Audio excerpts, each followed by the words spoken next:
Once upon a time, there was a Chinese farmer who lost a horse, ran away. And all the neighbors came round that evening and said, "That's too bad." And he said, "Maybe." The next day, the horse came back and brought 7 wild horses with it. And all the neighbors came around and said, "Why, that's great, isn't it?" And he said, "Maybe." The next day, his son was attempting to tame one of these horses and was riding it and was thrown and broke his leg. And all the neighbors came round in the evening and said, "Well, that's too bad, isn't it?" And the farmer said, "Maybe." And the next day, the conscription officers came around looking for people for the army, and they rejected his son because he had a broken leg. And all the neighbors came round that evening and said, "Isn't that wonderful?" And he said, "Maybe."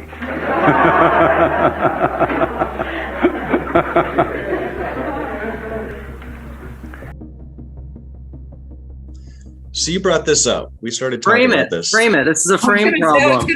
I was going to say, this is the frame problem. You brought it up as the frame problem. And so Paul Vanderklay is talking about the different frames that we have. And when you realize that you're bringing sort of assumptions and stuff to the world as you perceive it, and think about it. Then you're always within sort of this frame. Sort of everything's framed by your own your own consciousness somehow. And this is a problem because, well, why is it a problem? Well, when Luke said think about it, I think that's really important, because to me, that's when Adam and Eve see their nakedness, right? That's the casting down of the eyes. That's what that is. And the lack of transcendence, because that's what happens that's the actual movement when Adam and Eve fall into multiplicity, right? Mm-hmm. Like, imagine this is like Douglas Harding's, toddler to teenager thing, right? Where the toddler doesn't know who he is. He's not looking at his multiplicity, right? He's just, the parents put him in the mirror and say, "Look, that's you, Bobby." And he goes, "Okay," just to make his parents happy, right? But then suddenly the teenager sees themselves in the mirror, and that's that same downcasting of the eyes, right? And Douglas Harding says, that's when you think you are what you look like, and what you look like is dying, right? So you're not seeing anything sacred. You're not seeing anything eternal. You're not seeing anything transcendent. You're just seeing this material body that's looking at you through, that you're looking at through your eyes. And I think everyone has that sense that when they look in a mirror, they're looking at something, not with it. Like right? an object, yeah. Right. And so that's and the transcendent the transcendent's going to be that which is just outside the frame. Well, and this reminds me of Shari, when you were talking about, because something that comes up all the time is your, your First Nations look around thing. But when you were talking about that one day peripheral vision, and when you look up, it activates like the pineal gland in your third eye. Like, remember, like that's when you look up, when you're not just like this inward myopic focus and you look up, you're simultaneously looking at something, but you're also not seeing other things in your periphery. You're seeing the thing you're looking at, but you're also seeing everything else. And it's that's when you're actually looking. Yeah. It's an awareness of everything around you. And I'm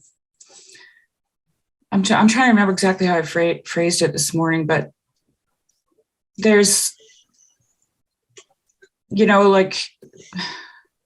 there's a unity in God, right? God is everything, filling all things.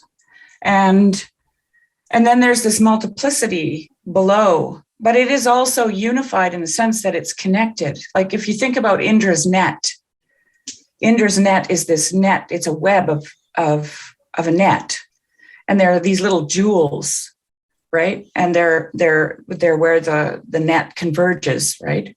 All those points. And you could think of them in this case as human beings, for example. And all those little gems could think that they're the only gem on the net. But when they look around, right, then they start to see that they're actually connected to all the other gems on the net. Yeah, what was that? So Peugeot was talking to James Lindsay and Benjamin Boyce last night. Who cares, phone? And he was talking, just ignore it. No one cares. No one that matters has my number. I just want to bring up that triangle. Do you guys know what that triangle is, of all the interconnecting triangles? It reminds me of when Almond Tree Jason was talking about, you guys remember when he was talking about the Star of David and the triangle? Yeah. It's like that, but there's a triangle and there's some name for it. James Lindsay brought it up. It's a triangle composed of other triangles, and it's a fractal pattern. But that reminds me also of the net. You know, it's all these connecting patterns. And another way to think of these things that I really like, that I would like to riff on with you guys, is we were talking about this morning with Chad, because he made his new video I thought was really good, and he connected a couple clips. It was Peugeot talking with Brett Weinstein, and then some Jordan Peterson clip, and they were talking about perception essentially, and Peugeot was trying to talk about faith, and I nuanced or modified a little bit what Peugeot was talking about, because I think it's all faith. Peugeot was essentially saying anytime you level up, so anytime you go from analysis of the things that you know and see, the multiplicity, he said anytime you level up and you have the correspondent unity of the whatever thing you're seeing, he said that's faith, because that level up is a level that you can't see and name. It's essentially mystical. Like, this is why I say, like, everyone is mystical, whether or not they know it, because that is the unnamed thing that is the matrix or the womb or the unification behind anything that you're talking about. And but all of that is faith, and that's kind of what Nate said, I think, in one of the meditations of the Tarot talk, when he was just like, your imagination is that organ that perceives the essences, the unity of a thing, but it's inarticulable, because anytime you name it, you fall into the multiplicity. Whenever you name it, you're back into it. That's you grabbing onto it, so that you can comprehend is the same as apprehend, right? Yeah. So and you have to, otherwise it doesn't exist, right? Like, try to name an animal that, or describe an animal that has no name. You can't. Your first question is, well, what one? Because you want to name it, right? Right. Well, and this even gets into weird Trinitarian theology. This is why Nate and I have talked about God being beyond being, because God, the Father, is that ineffable thing that is the same as nothingness, that's beyond being, because he's unnameable. You can't name him. You only name him in Christ, but then that is the manifest name. But what if nothingness is actually everything? Well, it is. Right. Because it can't be named, right? Because there's too much of it. That's the thing. Yeah, and that gets into like the non-duality thing, which contains duality, because it's day and night, but those two halves are part of a whole, which is like a day, but then you can keep leveling up. The day is part of something bigger and something bigger and something bigger, until you get to the unnameable thing that is beyond all things. Which is what happens when children ask you why over and over. Yeah, that's that fractal tunnel that you end up falling, or mine shaft or whatever. It feels like a mine shaft when it's a 3-year-old, and you're just like, I can't, and then you finally get to the thing that you can't name, right at the bottom of it. I wanted to get back to, like Jess said, how do you get out of the frame problem? Yeah. Right. And I think it's just as simple as wishing upon a star, if I want to steal one of Jordan Peterson's things, right? This is why he emphasizes this. And I'm surprised that Paul hasn't picked up on that, because that's the lifting of the downcast eyes, right? Off of the multiplicity and onto the unity, the thing. It's not just a wish. It's a faith. That is that leap, right? Where you go from that which is below to that which is above. That's what you're doing in that movement. And then your vision, your field of vision is expanded to everything around it, right? So everything opens up to you, and you're faced with nothing but potential. And perhaps that's why you can wish, right? Because a wish is something that you're pulling out of the potential. That's what you're doing.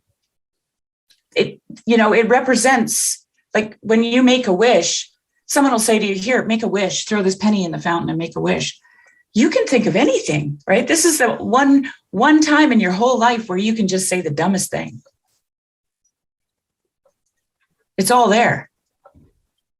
Because a wish is almost It's infinite. free of constraint. Right. It's like, just pretend. Right. But that is Wish. the transcendent, right? Because it is the nothing that is everything. Yeah. And that's kind of where imagination plays. This is why imagination is probably so important, because that's what dreaming is. I mean, even, to dream, it's to enter that place that is beyond your comprehension, Mm-hmm. And I think it's the wishing on a star. What's great is you wish for the heavenly, for the things above you, but then that also just will then in turn permeate all the lower things. Because that's what I was trying to say to Chad this morning. Right. Like, even this is where I'd push on Peugeot and say, like, even the naming of the multiplicity and the thinking of the multiplicity is still faith. Because the fact is, to quote George MacDonald, that no man understands anything. Like, we don't know what any of this stuff is either, just because we name it. Like, you say chair, you don't know what the hell that is. Like, you can keep going down the fractal levels. Like, you can break it apart into lower and lower and lower and lower multiplicities. But when you get all the way to the bottom of that, where you can't go any lower, quarks, leptons, uptons, but whatever, like, you don't know what the hell that is. It's just something you call it. You don't know what matter is. You don't know what anything is. We just think we do. It's this ego game that we're playing. Yeah. So there was I had a thought. Yeah, what I wanted to throw out there was, how does what we're talking about matter in the world? Like, when you're moving around with people that you love, how does this matter? Judgment. This is where I want to take it. Right. Judgment and the tree of knowledge of good and evil. We've been talking about that lately, and I think this is why it's really so important, because it gets into, I think so the full quote, that George MacDonald quote that I love so much, is the fact is no man understands anything when he understands that fact.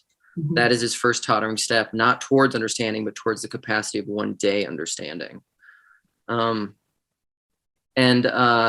And I think why it's important is, like, this gets into what you were talking about yesterday, humility and courage. Yeah.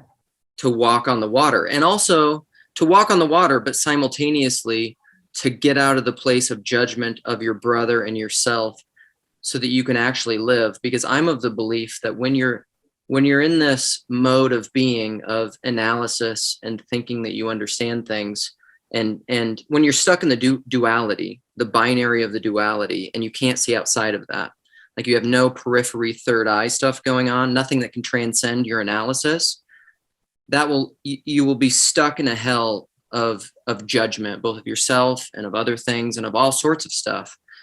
Even little things. Like, what comes to my mind right now is Jesus sleeping in the boat and Yeah. the storm is raging. Okay. Yep. This is a man he's not judging anything. He's just sleeping. And then they wake him up in a panic. Because why? Because what's happening to them is bad. Okay. Scary. They made a judgment on it. Yeah. It's scary. It's bad. Okay. And Jesus says, what's your problem?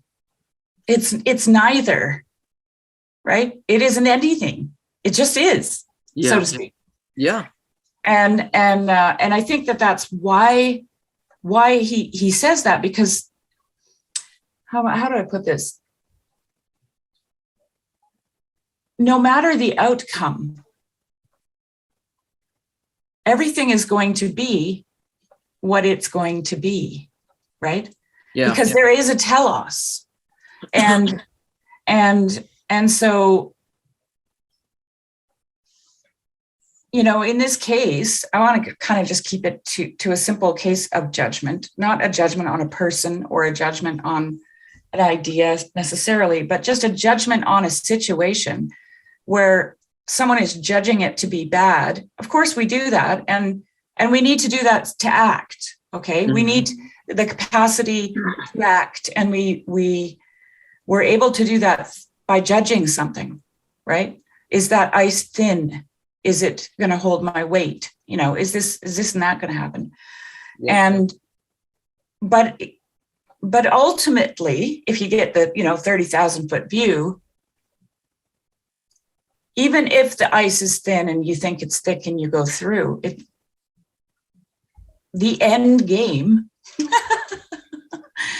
is it's gonna wrap that whole thing up in its unity, right? This is the undergirding or the Geborgenheit of God. And that's unnameable and inarticulable and beyond your comprehension, which gets into Job stuff. So this is where and that's faith to me, ultimately. It's this idea that God is good, but it's not a good that can even be named. Because you don't, it might look real bad. Right. Like that's why I said yesterday, if Sam Harris was to ask me why I think God is good, right, when, he makes his list of horrific events, I wouldn't be able to answer him in a way that he would want me to. Yeah. Okay? He wouldn't, it's not that he couldn't understand it. And I think this is also important.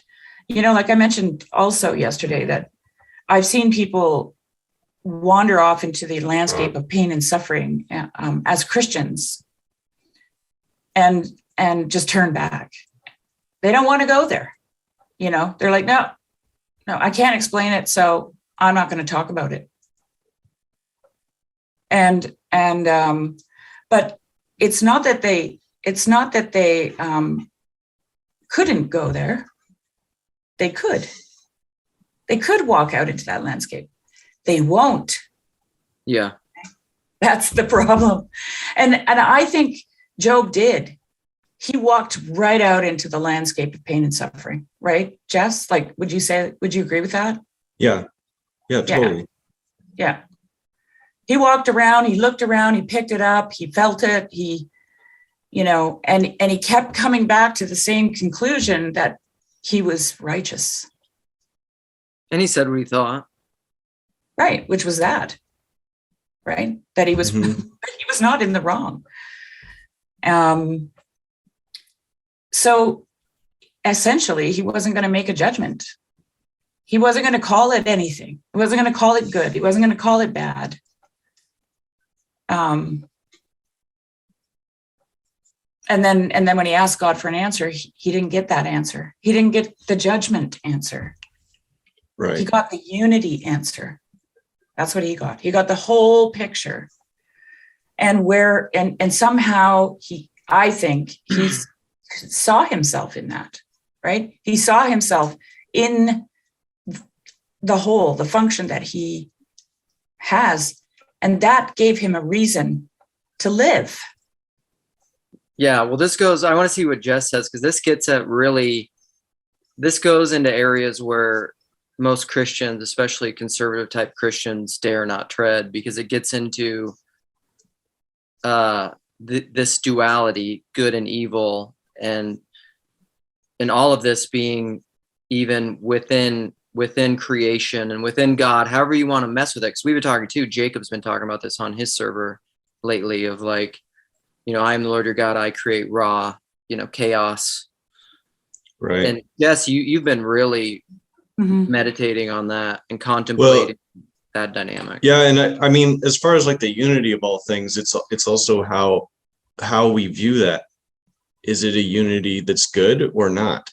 Yeah, right. And I think that there's a way in which a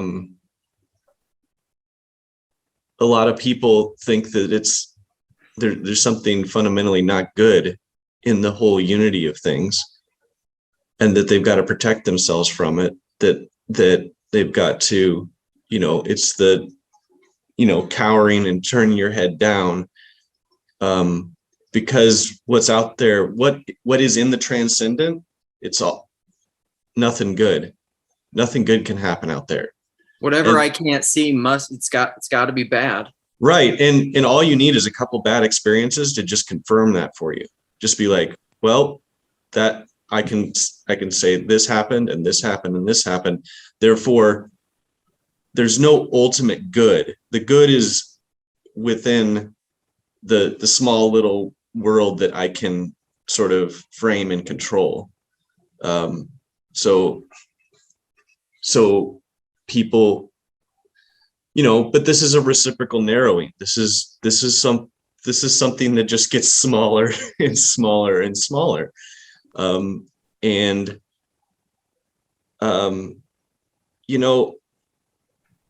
God's speech at the end of Job is simultaneously like terrible, overwhelming, and like speaking of a good that is beyond description.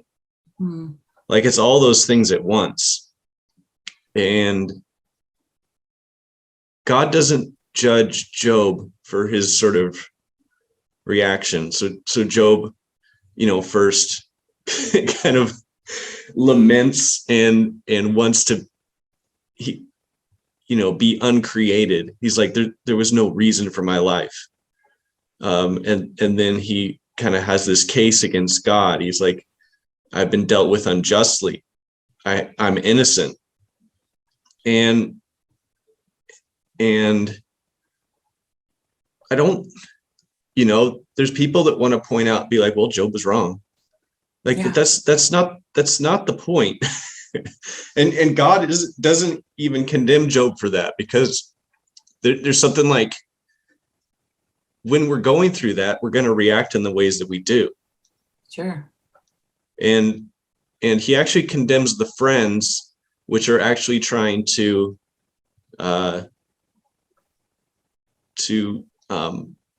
defend God, which is, and also assert his unrighteousness. Right, and condemn Job. Impose that on him. It's everybody's here you go. That's the frame problem, is everybody's trying to frame it.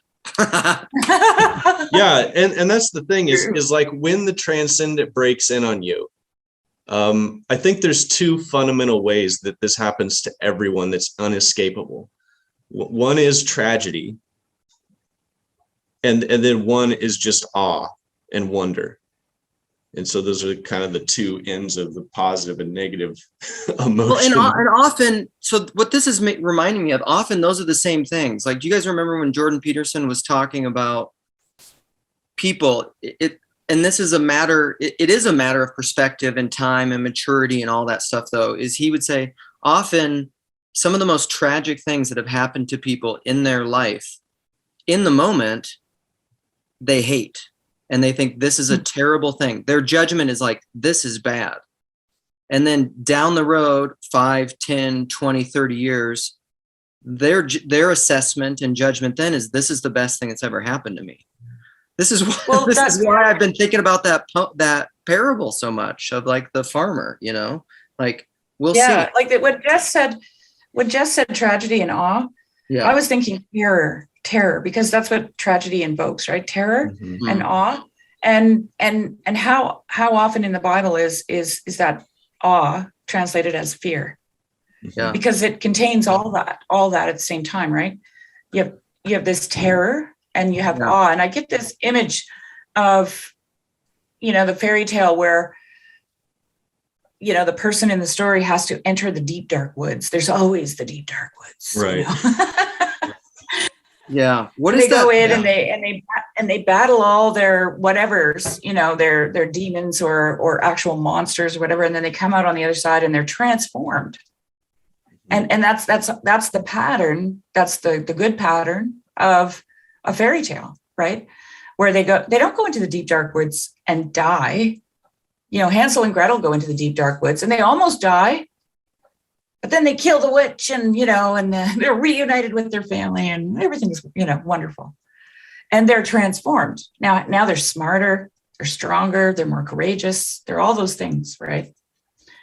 And so we know that going into the deep, dark woods is a good thing. Yeah. Right. But who wants to call it that? Yeah. Right. Well, they want to call it evil. The cave you fear to enter holds the answer that you seek, Joseph Campbell or whatever. I just want to read this because it came to mind, and I think it's all about this, but it's Hebrews 12. Okay. So, for you have not come to a mountain that can be touched, and to a blazing fire, and to darkness and gloom and whirlwind, and to the blast of a trumpet, and the sounds of words which sound was such that those who heard begged that no further word be spoken to them. For they could not bear the command, if even a beast touches the mountain, it will be stoned. And so terrible was the sight that Moses said, I am full of fear and trembling. But you have come to Mount Zion and the city of the living God, the heavenly Jerusalem, and to myriads of angels, to the general assembly and church of the firstborn who are enrolled in heaven, and to God, the judge of all, and to the spirits of the righteous made perfect, and to Jesus, the mediator of a new covenant, and to the sprinkled blood, which speaks better than the blood of Abel. Mm. Wow. That in that context, that's amazing. I have to read it. I mean, that just reminded me of what the fear and the awe and the trembling, because that's what it is. I mean, if you think about any biblical reference of even these, of which it always is, I would argue, mediated experiences of God. Mm. It's what it is. It's terrifying, Yeah, and I also would like to reiterate that I think, and I feel kind of stupid saying this, but it just recently became really clear for me that this is what the Bible is about. It's about the contention between good and evil, because the story in Genesis is centered around a tree of the knowledge of good and evil, right? Which is it's the dividing asunder. I don't know. I never looked it up. I should have looked it up. But the story of Solomon when he judged which infant belonged to the mother, right? Remember the mother? One mother stole another mother's baby, and they both claimed it. And he said, "Well, I'm gonna divide it asunder." Right. And then the truth came out. And I think for some reason, I just have a feeling that there's something in there about this idea of judgment, because that's what we do. We divide the thing asunder. Right. And that is actually diabolos, to cast apart. That is what judgment is doing. It's taking this and saying, and this, and saying, this is good, and putting it here, and this is bad, and putting it over there, right? It divides things apart. And in that, what you just read, it says right in there, God is the judge of all. Yeah. Right. And it says that for a reason. He's the one who's going to, if necessary, cast these apart, but cast them apart in a way that how do I say this? Like he did with the creation story, in a sense. He drew out of the chaos, right? He pulled the day out of the chaos. He pulled the night out of the chaos. He, so it wasn't, he didn't separate in the sense that we think of it in a like you go to your room, that kind of separation. It was a separation, like the multiplicity. Oh, I'm going to have a hard time saying this. It was a drawing out of the multiplicity, out of the unity for the benefit of the creature. Yeah. You know what I'm saying? It's all in the service of being. Right. Like that's the creative act. Like if he didn't separate things, there would not be anything separate from him. But because of the separation, there could actually be something else. And there would be nowhere to live. Right. Right. And he put his breath of life into Adam. Right. Mm-hmm. So when God judges, his judgment, to me anyway, is not like a divisive kind of judgment. It's not a casting apart, but a drawing out of the chaos, right? Mm-hmm. And of course, Christ's parable of the wheat and the tares, just let them grow up, man. Don't try and separate them out, because you're going to ruin the good if you pull out the bad, right? Mm-hmm. So, I mean, when you start thinking about this, then suddenly, and even the parable of the sower, like Jesus doesn't seem to think it's a big deal if some of the seed falls on rocky ground and never sprouts. It's not a big deal to him. We would go, oh, that's bad, and here's the Chinese farmer story, right? Where everybody's like, oh, that's good. And then the farmer says, well, maybe, and then something else happens. And then they all, oh, that's bad. And he goes, well, maybe. And, and the story, this reality, this existence that we have, this life, right, is dynamic. And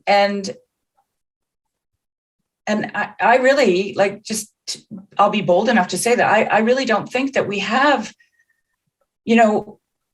to judge is to be God. That's what it is. Right. That's what Satan said. You'll be like God. Okay. If you can learn to do this. Knowing good and evil, and not in like an abstract, I think way, but knowing it in reality. Exactly. And so I don't think that we're good at it. We're not God. Right? Yeah, this is why the saints are silent, right? Or even if you look at Dostoevsky or like Father Zosima or something, like he's not going around telling everybody like who's right and who's wrong. Right. That's not what he's falling on his face saying, everyone forgive me. Lord have mercy. Yeah. Right. Yeah. Yeah.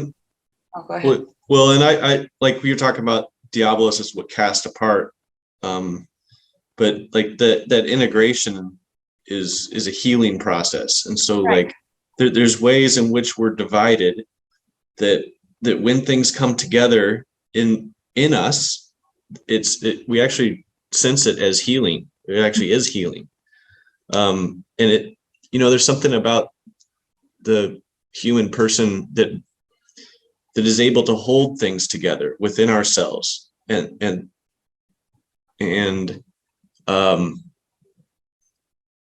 to take those multiplicities and see them as unities, and then those are actually like somehow manifest in us. Like it's almost like our co-creative capability to do that in creation. Mm. And yeah, but I'm thinking about this frame thing, and there's a way in which you can recognize how you see things through a frame, but this idea that you can never kind of peer outside your frame, like you couldn't come to the edge and kind of like cut through it, or nothing on the outside ever like breaks in through to you. Mm. It seems to me like it's sort of fatalistic notion that It's trapped. You're Well, trapped. you literally are trapped. This is why I say, like, you can't think yourself out of a prison made of thought. That's the Right. accurate postmodern critique, and what Kant was talking about, I think, is because what you're saying, like the frame problem, this is why I said to Paul, the frame problem is only a problem if you're not present. And then he replied, like, well, you come back to a room and you're present in the room, but I said, yeah, but if you're in the room, then you're present.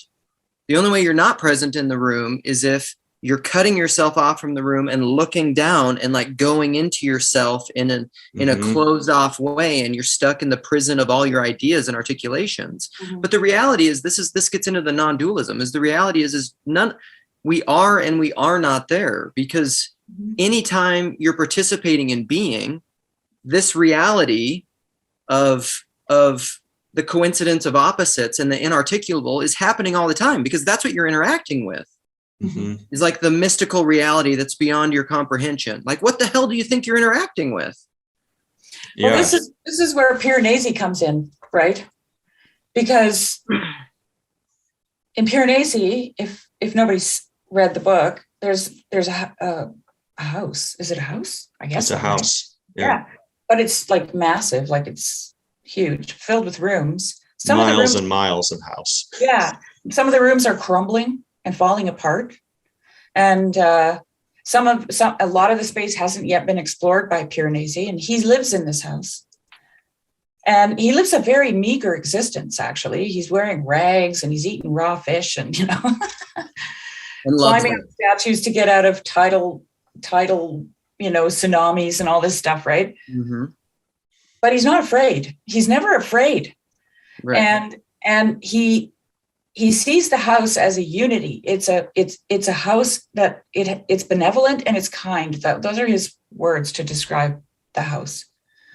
And so it is one giant thing, but it's filled with rooms, and all the rooms are filled with statues, and the statues are people and animals, and and every room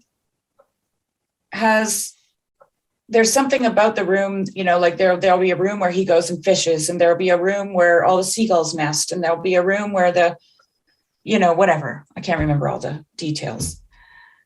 And he explores those rooms, but there's always a sense in Piranesi that they are parts of a whole, that they are never just in and of themselves anything, right? That they belong to the house, and that the house loves him, and he responds with love for the house. Yeah. Even though he's not being treated very well in there. I mean, from all appearances, you'd be like, know that. He could have something to complain about it either. Right. Yeah, he has no clue that he's not being treated well, right? Yeah, because he thinks his clothes, his rags, the moss, like he thinks it's great. He doesn't think he's hungry. Yeah. He's loving his life. Yeah. And, I don't know what you think. Maybe you can help me with this, Luke, because I'm just thinking, that guy, I can't remember his name anymore, that visits him, the other. He's not interested in the house. He's interested in the rooms, because he's looking for something that he wants to possess. Okay. And he's sending Piranesi out because he doesn't want to get lost in the house, and Piranesi knows it and is comfortable there. And every now and then he brings Piranesi something beneficial, like a pair of shoes or a sleeping bag or some crackers or whatever, but he's not very generous. Right? And I'm just wondering how that maps onto what we're talking about here, because I think it does. It's just interesting because he's really focused on the rooms, this guy. He doesn't see the house as a living, breathing organism at all, that has a capability to undergird someone, right? Yeah. I mean, for me, it's like he thinks that he fears the house in some way. Like he thinks it's basically dangerous. So he sends Piranesi out because Piranesi is expendable in his eyes. he also knows that there's something valuable out there to he's trying to, capture or get for himself. So there's this like, and he misses, well,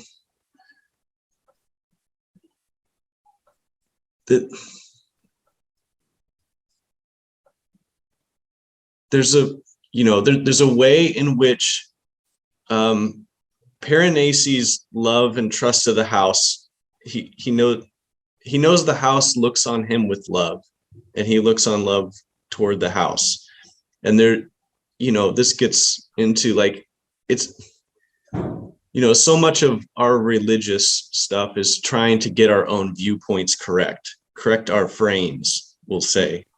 We're always trying to correct our frames to get a more accurate frame. Like, who is God? It's better to believe God is good than if he's not, this kind of thing. And for me, it's kind of missing. The larger question is, how does God see you? And what? Wow, that's really good, Jess. And what frame does God see you in? Like what? How does God frame you? And is this knowing as you were fully known? That's always been, 1 Corinthians 8, like that's knowledge puffs up, but love edifies, And if you think you do not yet know as you ought to know. But the goal is to know as you are fully known. Yeah. That's right. Yeah. And a lot of times we will believe that God is good, not because of any goodness that we necessarily have been convinced of, but because he's judgmental. And it would be better to believe he's good than not because of his judgment. We see God as, or his sovereignty, or his, put a name on it. You can be like, well, God is all powerful, so I've got to believe that he's all good, or else he's gonna squash me like a bug. But already in there is the whole assumption of how God sees you. That's kind of like, that reminds me of my dream of the house, where as long as I act like I'm not afraid of the house, and I I'm like, no, happy day. Yeah. Then the house won't trap me in it. Right. Yeah. But as soon as I have this weird awareness that the house is actually, looming and watching, and I become terrified, and then it traps me in it. Yeah. Right. Yeah. I think that's exactly it. Yeah. And I think that's what happens. That's the fear.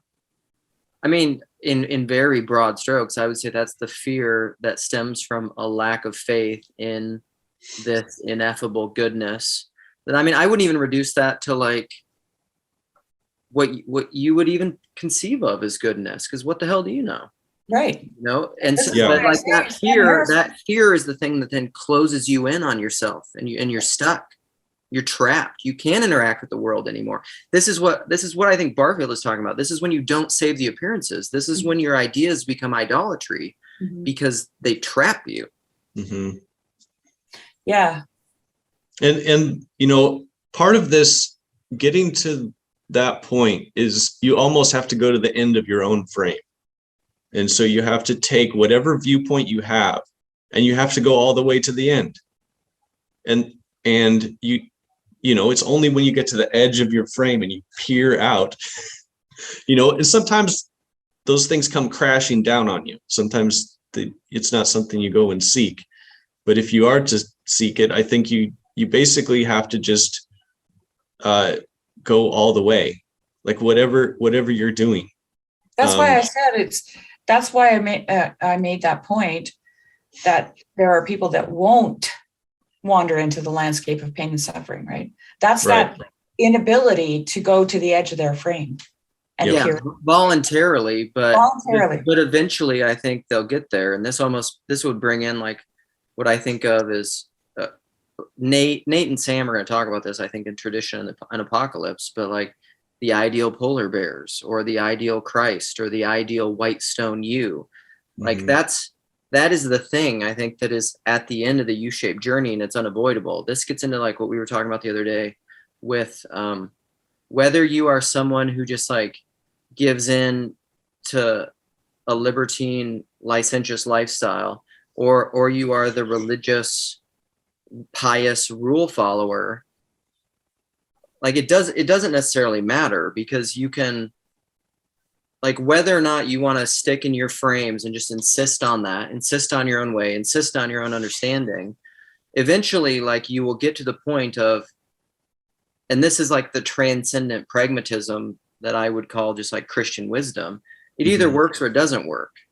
And so like either the transcendent imposes itself on you in tragedy and it forces a change, or on wonder. Right. Or you naturally follow to the end, right, of whatever you're doing, like the prodigal or like the older brother, because both were off. Yeah, but it both doesn't didn't matter. understand. Yeah.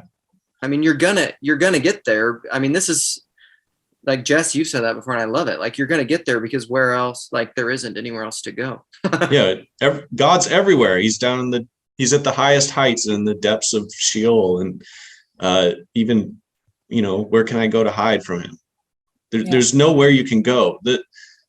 What people do is the only thing you can do to hide from God is basically this move, is where you lower your head and you don't look around anymore. But even that, like, eventually you're going to die. And guess who's right in the middle of that? Right. Right.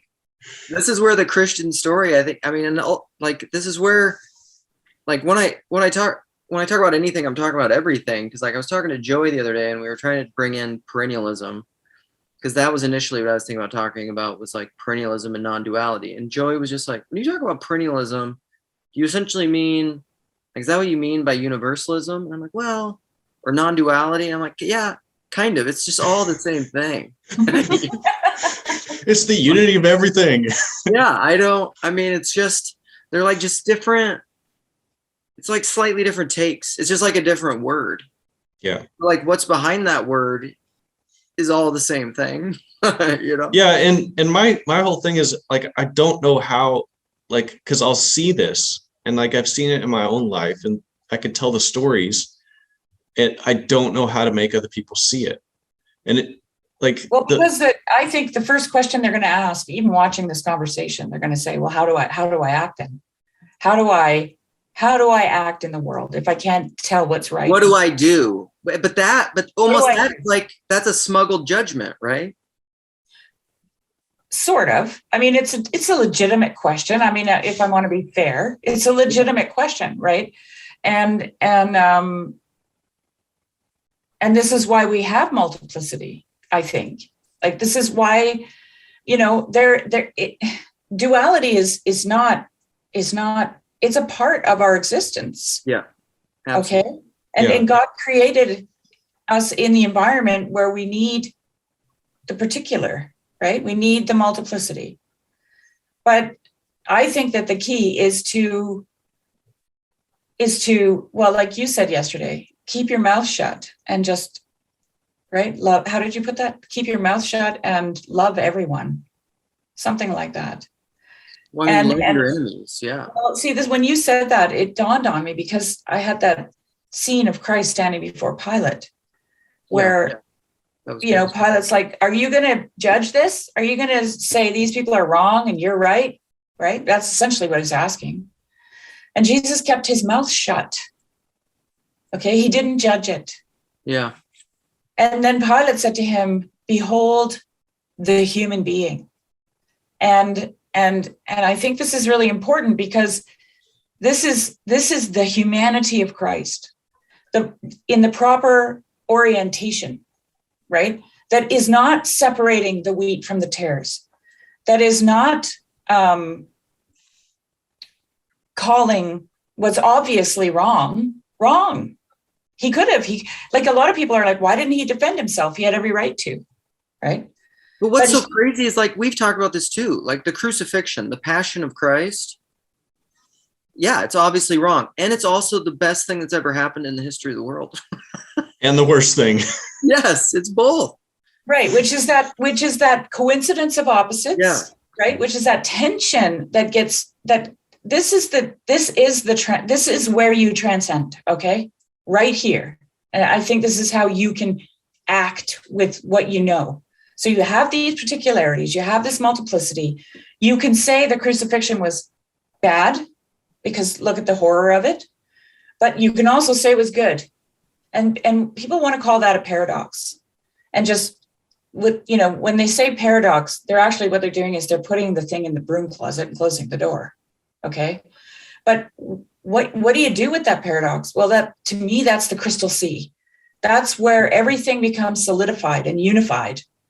All the evil and all the good, right? It all comes together and you can stand on it and you can walk on water. Okay. Yeah. Literally. Yeah. And that's how I think one needs to use this understanding to deal with the problem of duality and multiplicity and pain and suffering and a good, benevolent God. Because you do have those two things. You have pain and suffering, and you have a good God. And that's why Sam Harris can make a case. Okay. Yeah, that's Ivan. That was when you were talking about Yeah. all the Ivan stuff. Yeah, well, Ivan's better than Sam Harris. Right. He's even more dogmatic because he believes in God. Sam Harris just says, well, because of this, I can't believe in this. But Ivan says, I believe in this, And I reject but it. I reject this, Yeah. the pain and the suffering, right? And so I reject God. Yeah. And I think that there is, this might sound really, I don't know, naive or silly or childish, but that's all good for me. That just means it's good. But I think the only way to actually transcend, to walk on the water, to allow these things to become the crystal sea for you is when you contemplate them. And that means you have to wander into the landscape. Okay. You got to go to the places that you don't want to go to. You got to want to know what you don't want to know. Right. And then you'll see how, like Jess talked about healing, right? Well, what is healing?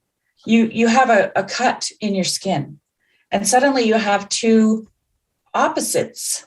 Mm-hmm. Okay. You have things that oppose each other. They stand against, right? And what happens with healing? They knit themselves together. And I think that's what this is. That's what God is doing. He's given us this world of multiplicity, this world of duality for us to contemplate, right? The images of war, the images of clear-cut logging, the images of children being brutally raped and murdered. He's given us all those images. And then the beautiful things, the sunset, the Grand Canyon, the ancient tree growing on the side of a cliff. Mm-hmm. And he wants us to knit them together. That's what he wants us to do, I believe, because it's then that we transcend. But as soon as we focus on the particular, we sink into the duality. We sink into the multiplicity. We sink into the sea like Peter did. Yeah, there's a way in which, like, when you go into the duality, you want to choose one side or the other. And people, you'll choose the good or the bad, depending on what you think is going to save you or the most powerful or whatever desire is in your heart. But there's a way in which Christ brings those two together within himself.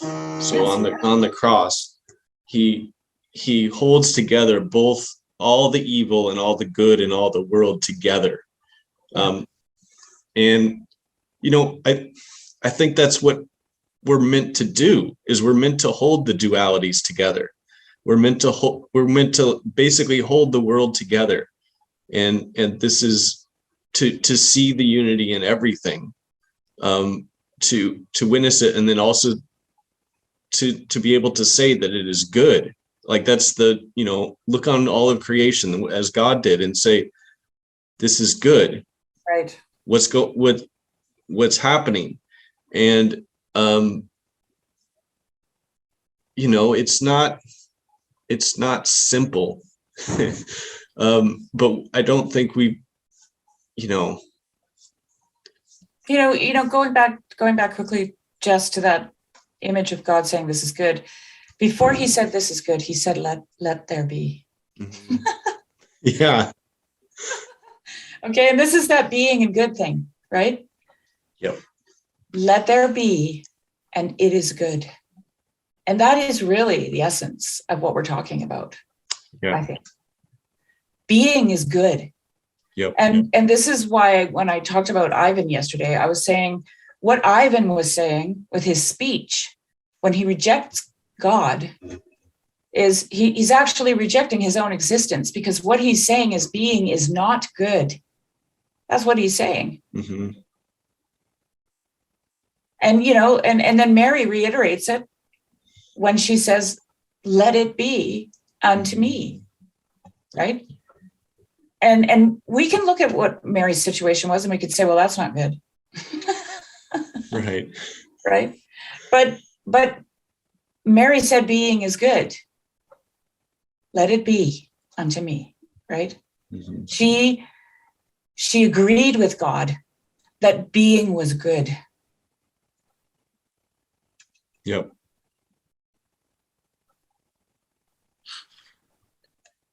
What I was thinking about earlier is, and I don't know, this is definitely too big of a question for me, and maybe this is too afield. It's related, but so then what does the kingdom of God look like, or the parousia, the reconciliation of all things, when we as saints or the church or the bride of Christ mend the division and reunify the things? What does reunification look like? Because if being entails duality and division and night and day and differences, what does there, and somehow there could, that can be, so being is good, but somehow that division can there's a way that it operates that can be not good. The Sure. Division is not good. So then what does the reconciliation, and somehow this is connected to a thing I've been contemplating, and I don't even know what it means, but it's something that, like, to me, the kingdom of God is when all of creation gets to the place of let it be, when we all stop trying to control things and we say, like, being is good, creation is good, God is good, and we stop trying to conform everything to our image and to our judgments and the way that we think it should be. And then simultaneously, and I know this makes no sense, but simultaneously nothing changes and everything changes.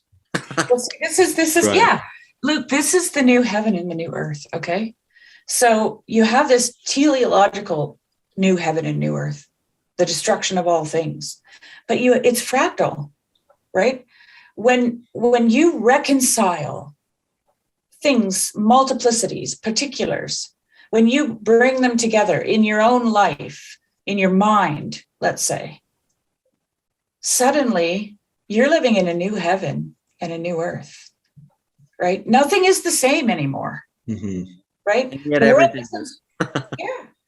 And this is what reconciliation does, right? Reconciliation creates new heavens and new earths every single day.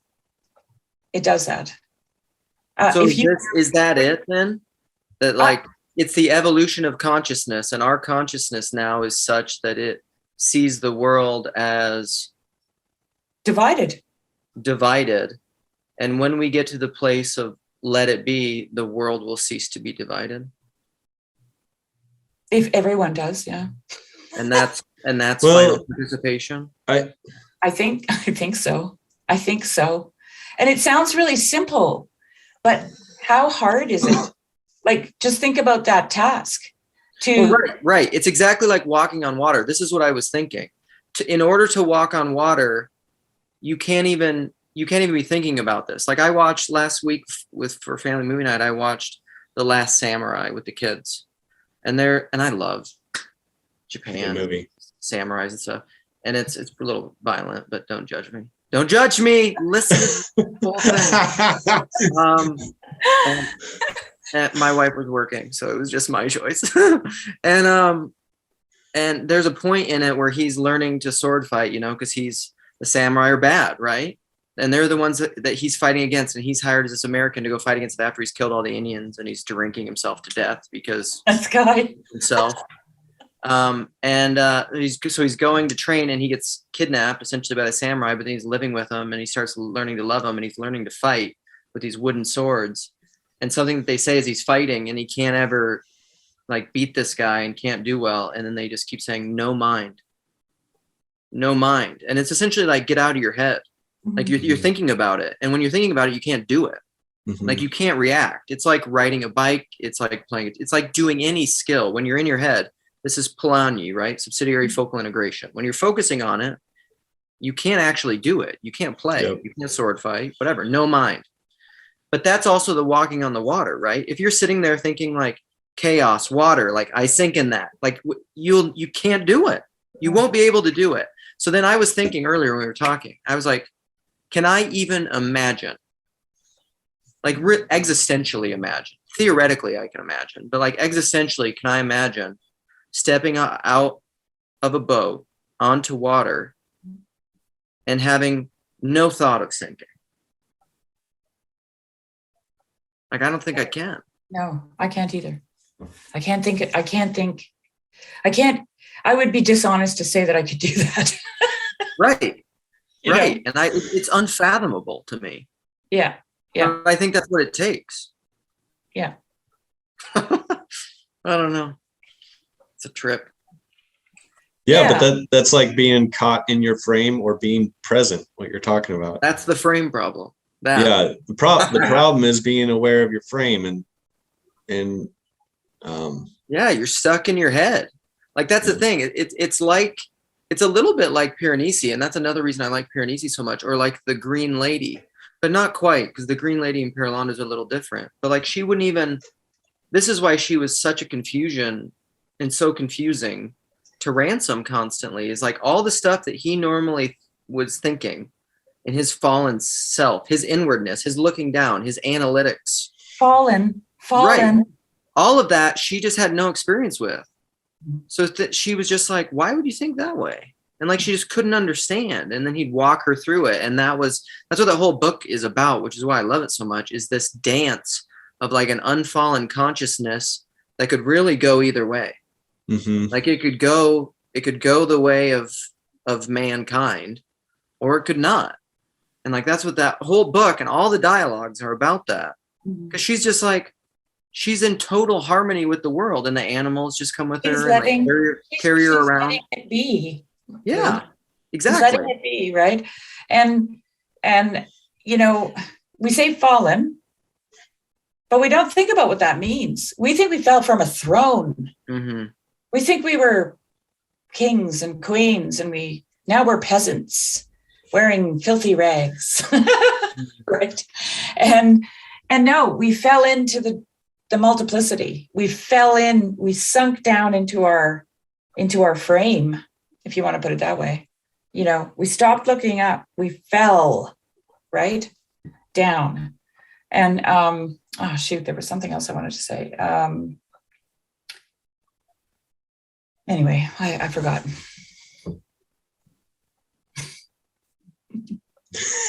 I mean, that's what Peter did on the water. He fell into the water, right? And that's what I was going to say. People say, well, you just have to keep your eyes on Christ. Yep. Mm-hmm. It's so annoying to me. Because what are you looking at? Right. What is Christ? That's my question. What is Christ? What are you looking at? They're saying that almost still within a frame problem, because they're just like, you just have to be thinking about that. Just look at the Jesus doll. Or you just have to will it enough. It's like, Yeah. or something. Yeah. Yeah, Just gotta focus on the little Jesus man there, you know. Yeah. Sorry, Jess. The magic trick. No, but that's another whole part of it is like we think this is all something to do with our will. Like we'll will this and correct it and we can manipulate it and do it, but it has more to do with the heart. Because if the heart has a, if the heart has a reason, there's nothing to stop it. Well, I think when you're looking at Christ, you're looking at the Tao. Yep. If you want to put it in those terms, you're looking at the let it be. Mhm. You're looking at the reconciliation of the coincidence of opposites, right? You're looking at the unity and the multiplicity. You're looking at all of it. You're looking at the perfect human being who did not judge. That's what you're looking at. Nobody will, Shari. He's going to come back with a sword. He's going to judge. That's what it is. You haven't listened Jordan Peterson 2.0.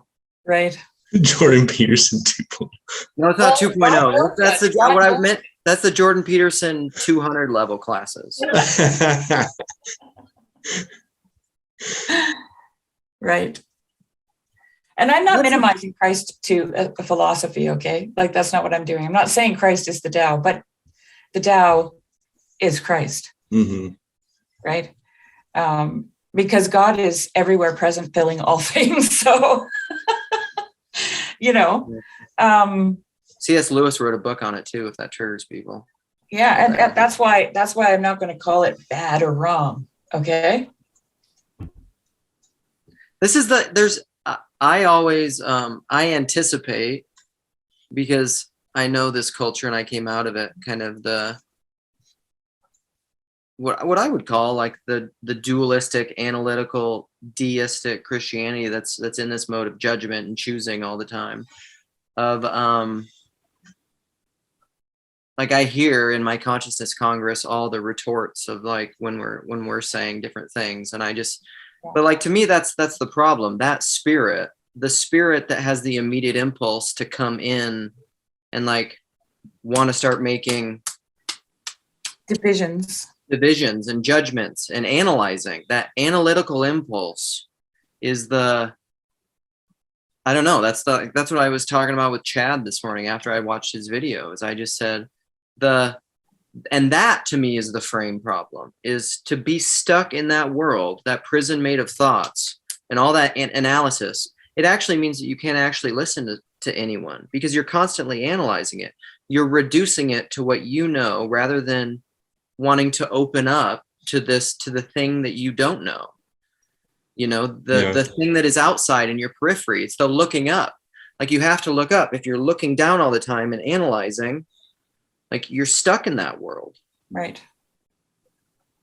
My dad was visiting my parents yesterday. And my dad said to me that the church that he's been preaching at has grown because some Baptist pastor refused to stay closed during the COVID mandates. And so half of his congregation left. And I said, oh, that's interesting. And he said, no, that's bad. He shouldn't have done that. He lost all those members. And I said, well, maybe that's good.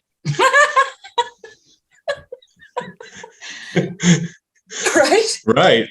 Who the hell knows? Who knows? Who knows? Right. Yeah. And that's where, like, it's great. And I guess I would say for myself, it's the judgment and the analysis is fine. Like, this is where one of the passages I was going to read earlier is from 1 Corinthians that I love to. It's 1 Corinthians 11.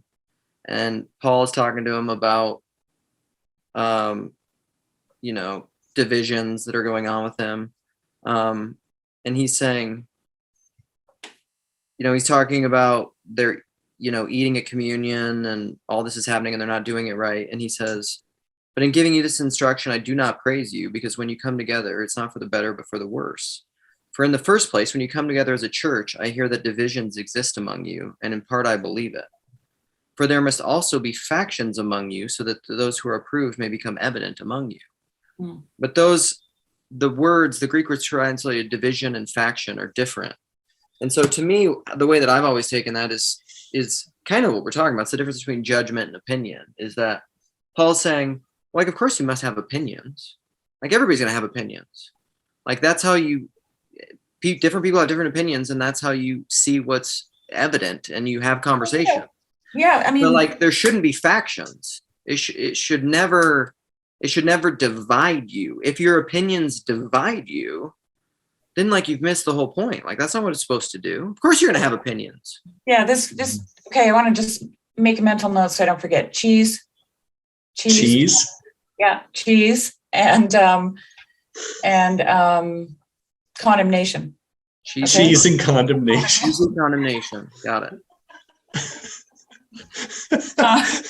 Bookmark it. This is why Jesus says he has not come to bring condemnation. He doesn't reject, right? Like, this is the problem I have with cancel culture, for example. Right. Yeah. Because when you reject a person, you cut them off from the ability to transform you and them. Yeah. Right? You separate them off and they shrivel up and die, and so do you, actually, because you don't have that ability to interact with them. Right? But what do you do with heretics, Shari? Burn them at the stake. I'm just letting my consciousness congress out. Right. The Bible says. What's a heretic? I got a whole opinion on that too. But because in my opinion, we're all heretics. We don't know the essence of God, and any attempt to express it is heresy. Woo! Because we really don't know. Bookmark that. Bookmark that. Back to the cheese. Easy. When you were reading that portion of Paul there, I thought of making cheese. Perfect. I love it. Right? You put the rennet into this solid mass of milk. You drop the rennet in, and it just separates. It's amazing. Yeah, I just saw that happen. Yeah, and it doesn't diminish anything, actually, because everything has a purpose. The curds for the cheese rise to the surface, and you can scoop them off, and you can make cheese. Mm-hmm. And then you've got your whey, right? And you can make all kinds of things with your whey. Yeah. It hasn't diminished anything. Everything's Which still... is better, the milk or the cheese, Shari? We need to know. Are you? You couldn't have the cheese without the milk, Luke. So there you go. But that's what I thought of when you were reading that passage. I'm like, that's like making cheese. I love you. You should write. A good idea for the book that everybody tells you to write that you haven't written, that you will write someday probably, you could just be like farm theology. Yeah. There you go. Yeah. Goats and the sheep. Yeah. Sheep. Curds in the way. Curds The tares and the wheat. The left and the right. There it is. It's all in there. It's all part of the farm. The unity of everything. It is. Have we done it? How long have we been going? We don't want to. Like an hour and a bit. An hour and a bit, yeah. That's I probably think we're good. I was going to ask you, Jess, I don't know if you can do it or not, but can you edit in that Chinese farmer story to the beginning of this video? Yeah. We can do whatever we want.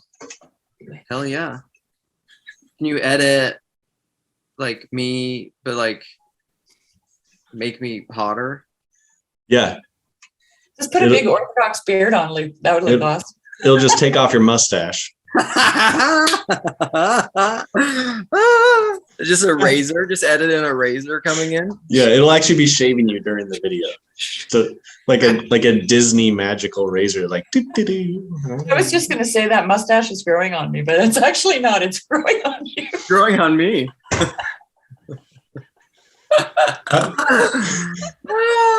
Talk about something that needs to get cut off.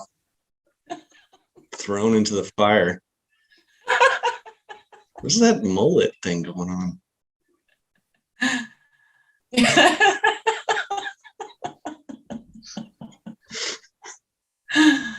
Oh yeah. No, this was good. Yeah. Always fun. So no Man. judgment. No judgment. No. Don't judge us. How many judgy comments are we gonna get? Oh, those will be the most judged. Yeah, I want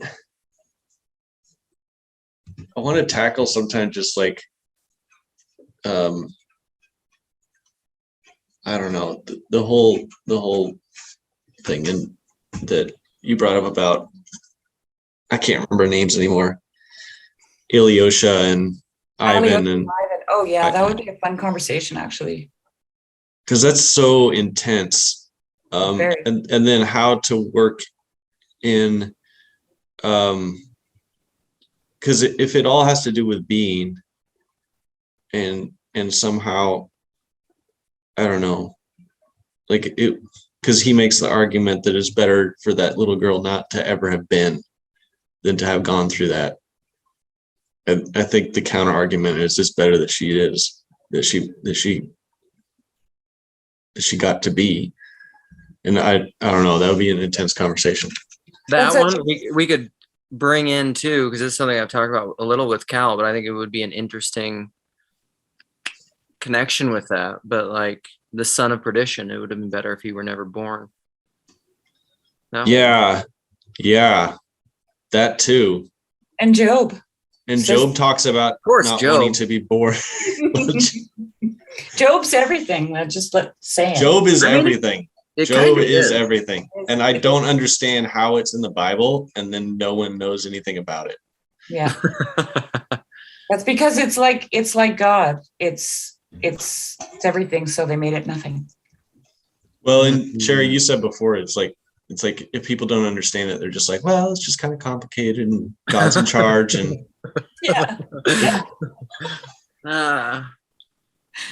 Yeah, that's when you lift the rug and you just go.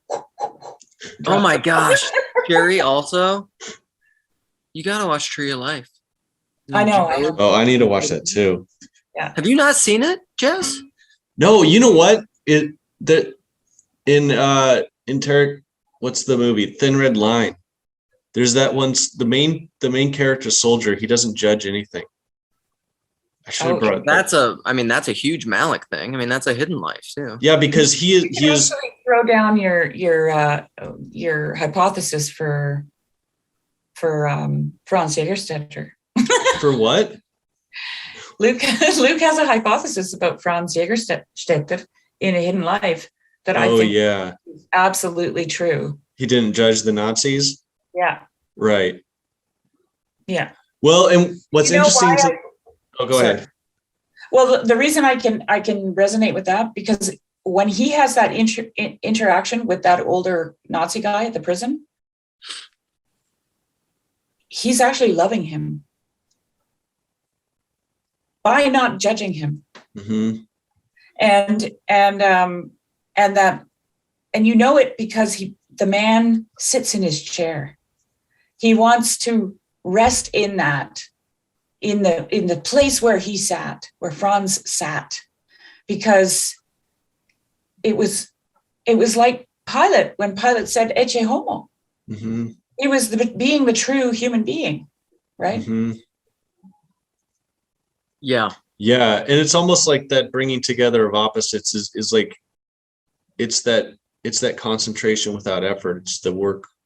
Yeah. That it's play, because you don't have to. You can just let things fall, and even though it may suck, you don't have to. But the one thing interesting about a guy in the Thin Red Line, so at the beginning, like he's like with the Islanders. He's like just chilling out with another soldier buddy of his. They've like gone AWOL from their division, and they're just like lounging around, eating and drinking and hanging out with the local Islander people who live primitive. And he's just talking about the unity of all things. Then the MPs come and get him and they haul him back, and then they go and do this sort of ground invasion or whatever. And there's this interesting part where he talks about, he's like, these are my people. He's like talking about the other soldiers. He's like, these are my people. This is where I belong. And like just after he was out, like with the people on the island, who are just like talking about the oneness of everything.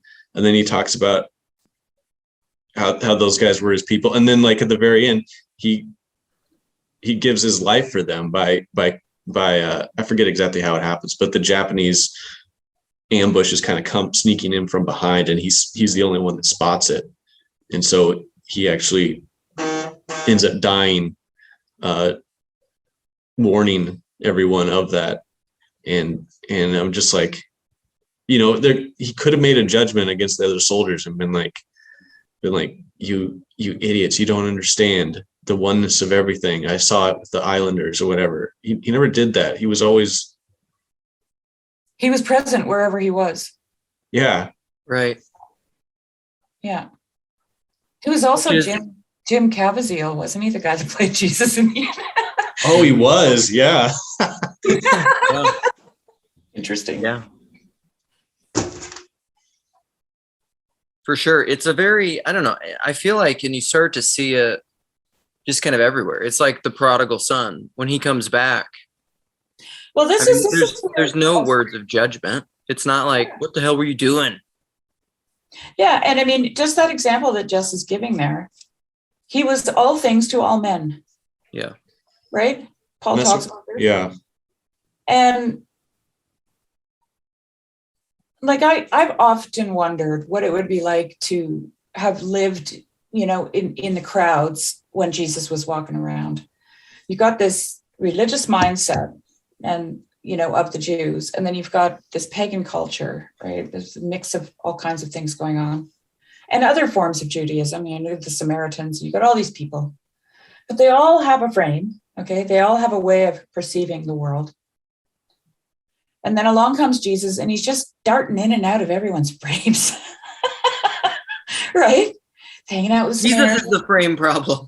Talking to the tax collector. Jesus is the frame problem. Yeah. Yes. And we think we can look back on that and say, oh, isn't that lovely? He loved everybody. Right? But what would we have thought of that at the time? Because I hear that kind of language now. I hear the charlatan language about people. I hear how it's not necessarily good to be all things to all men, right? And so would we have, I think we would have thought of Jesus in the same terms, honestly, if that's the way we want to move around in the world, okay? If we want to make all those judgments, Jesus is going to break all the frames, okay? He's going to smash all the frames because what he's doing is reconciling, right? He's knitting things together. Right. And nobody's going to like that. Nobody is going to like that. Yeah. It's no wonder he was crucified. Well, and even Peter, when Jesus said, I'm going to go and I'm going to get crucified, and Peter says, no, far be it from you, Lord. And then that's when bad. That's bad. Yeah. And that's well, and Peter saying, you don't have to suffer. And Jesus said, get behind me, Satan. My wife was doing like a Bible study about Jesus' temptations, and part of the Bible study, which was really good, was talking about how in a way Satan didn't want Christ to suffer.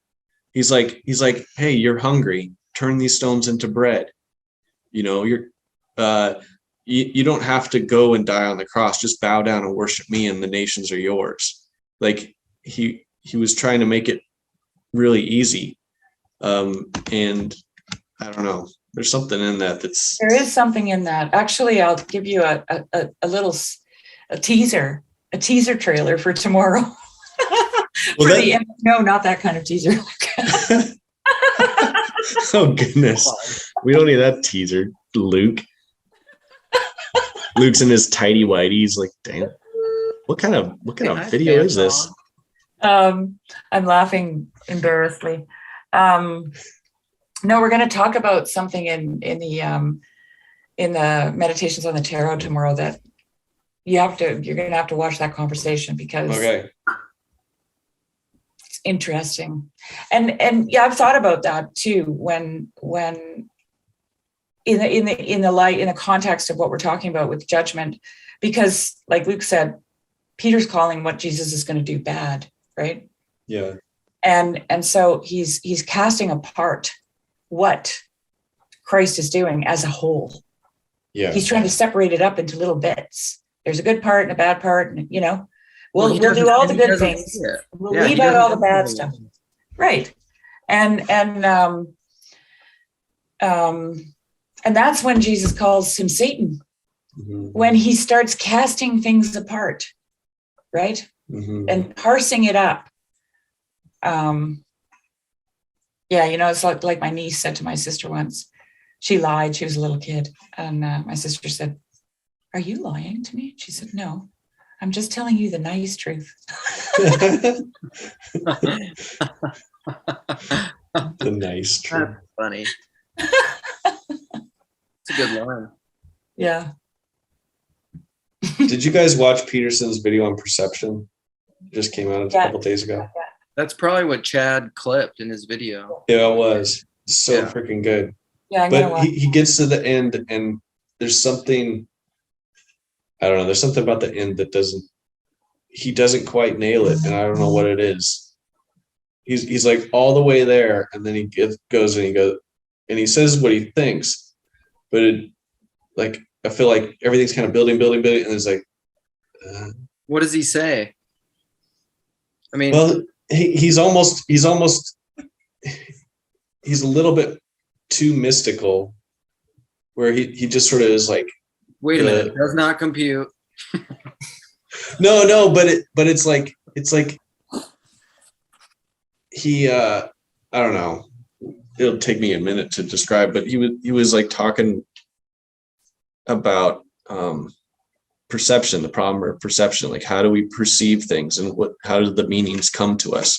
And then describing basically the FOMO, not the FOMO, the nasty postmodernists, the mofo pomos, not the honest pomos. They want to say that basically it's just an imposition of will. That's how perception is made. And so if we just will something different, we can perceive something different. We can perceive everything different. And then he tells a story about, and it basically just gets down to like the spirit of Christ is how you perceive things. That's what he ends up saying. And I'm just like, what does that mean? Yeah. It's my question. Well, that's, I mean, essentially, from my understanding, that would be what the early church father said, like starting in Just and Martyr and then riffed on with, I think Maximus that's the logi, the logoi, the logos seeds. They are the unity, the mystical unity that holds everything together. They are the unity in everything that makes a thing a thing rather than the multiplicity. Yep. And so in that sense, like brings the multiplicities together. So in that sense, everything is Christ. And that gets into like my panentheism is that it is and it isn't. That's kind of the non-dualism. Like that would be my line between panentheism and pantheism. But it's Christ. In him we live and move and have our being, because the Christ is what holds everything together in which being happens. Right. So that's the Indra's net. Yeah, it's that. But that's also how but that is perception. I mean, that gets into Barfield, because that is perception in of itself. Like that is the figurations of the unrepresented, the representations, like that's it. That's, you see the whole, you see the essences. That's what you see. And that's formed in action. That's why you see a sitting place, or you don't see a whole, you see a falling off place. You see the action. Well, yeah. You see the unity of it. Well, and if that's the case, then you can see what is transcendent. Yes. Because you can participate in it. Yes. Yes. And then that's what's being present means. And that's what that kicks you out of your frame. Well, that's because when you're present, you are being, okay? Right. Being, so you have to the world has to be, all like, this is the look around, right? This is the look up. Yeah. Which includes your frame, both. but it includes this other thing too, It's which both. enables you It's to not see both. beyond. Yeah, it's both. Yes. And to only say you can see things through a frame is No, that's incorrect. Right. No, that's actually not even seeing. It's not true. That's just stuck in your thinking. Right. Because that's not actually how perception works, which is why I've always liked Barfield, which is why I don't think Paul understands Barfield. Right. Because that's what saving the appearances is. Yes. Yeah.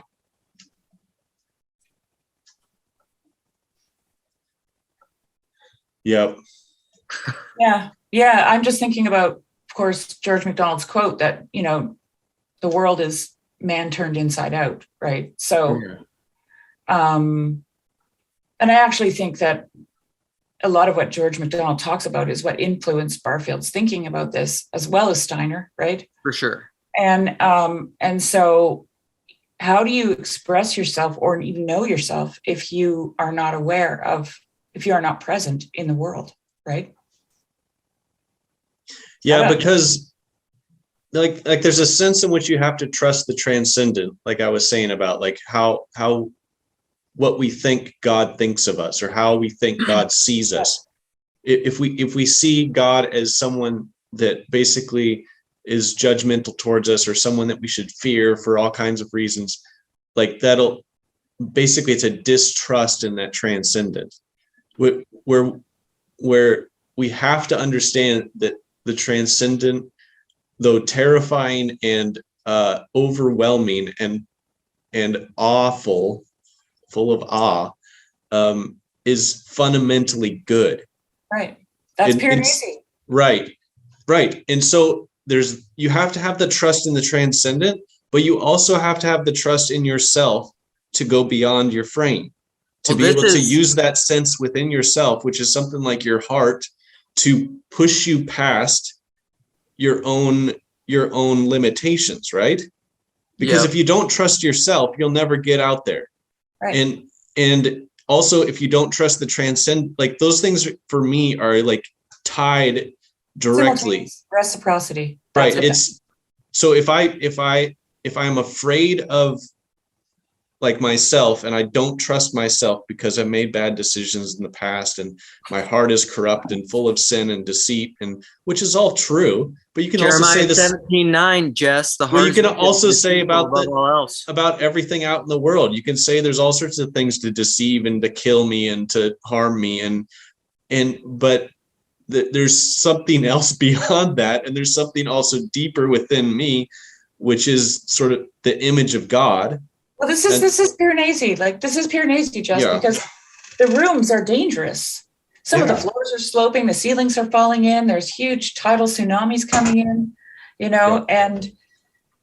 but Piranesi is held by the house itself. Right. He's geborgen in the security that the house affords him. Okay. He's held by this kind, benevolent house. And every room has its set of dangers, but he lives in complete bliss. Literally, he's in bliss because he knows that he's carried.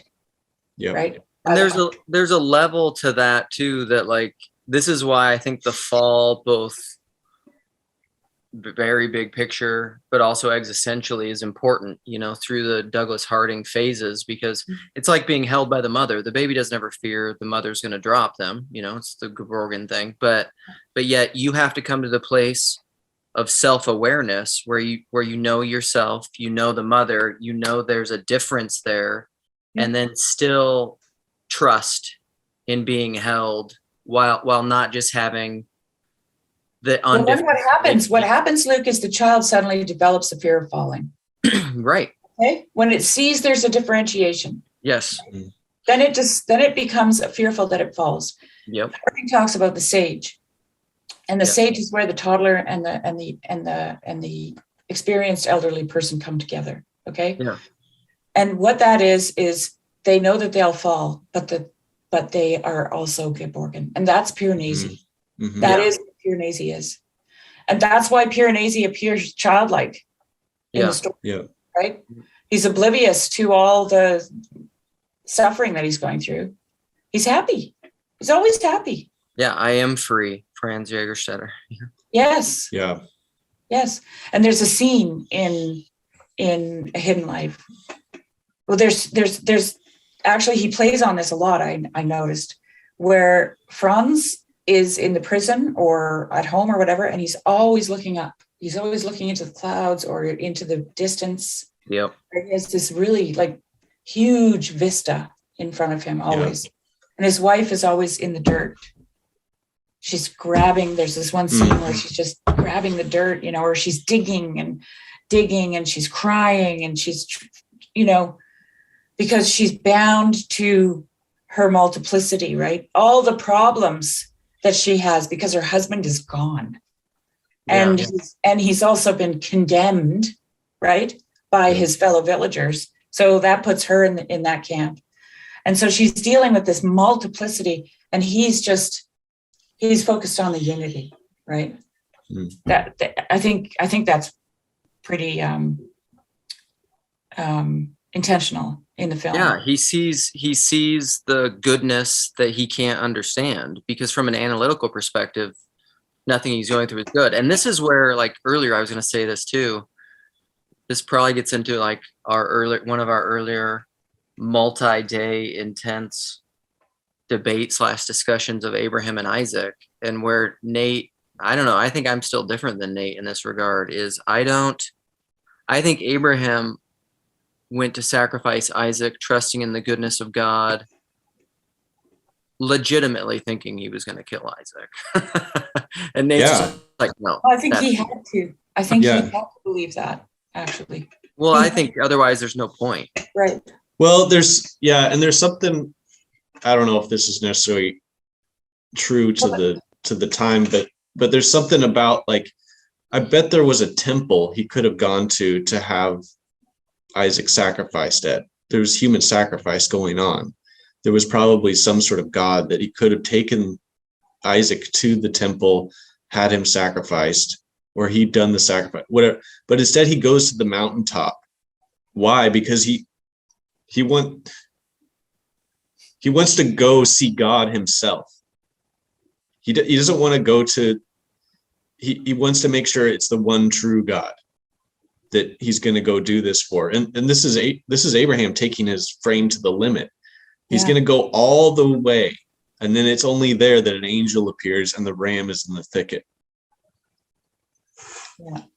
Yeah. And that's the transcendent breaking through. And like all of a sudden you're in a whole nother world. The interrupting God. Yeah, it's the interrupting God. And how do you move from one world to another? You have to go to the edge. The edge. You got to get to the edge, man. And then something appears there.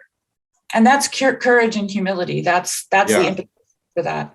And that people, is what Christ did, right? Christ had the courage and the humility to stand before Pilate and say nothing. Okay. Yep. And what kind of Christ would he have been had he believed that he wasn't really going to have to die? He just had to go through emotions. Right. Yeah. And for religious people, it's hard because you have to go to the end of your belief system in order to actually reach God. Yes. People, there's a way in which God is in the tradition and in the obedience and in the practicing of these things that have been passed down to us. God's in that also. But until you get out of that, it's only hearing. You never get to see God. And you have to find some kind of mountaintop that you're going to meet God at. And it's a lot of work to get to the top. Yeah, it's like Abraham hiked for 3 days, and it just probably was terrible. The 3 days and nights, how do you even sleep at night knowing what's going to happen in 3 days? It's just going to be maybe didn't. Yeah, he didn't. And yeah, maybe that's just it. He didn't judge it. he didn't, I can't see that he could judge it, you know. He wasn't going to say that what God was asking him to do was wrong. And he wasn't. Well, he couldn't absolutize it. This gets into like the opinion thing versus the judgment. Like he had his thoughts about it, I'm sure. He didn't want to do it. That's why it was a struggle. He was afraid, you know. Right. I mean, I'm afraid to shoot a goat, you know. Mm-hmm. Imagine having to kill your own son. Like, of course you're afraid, right? But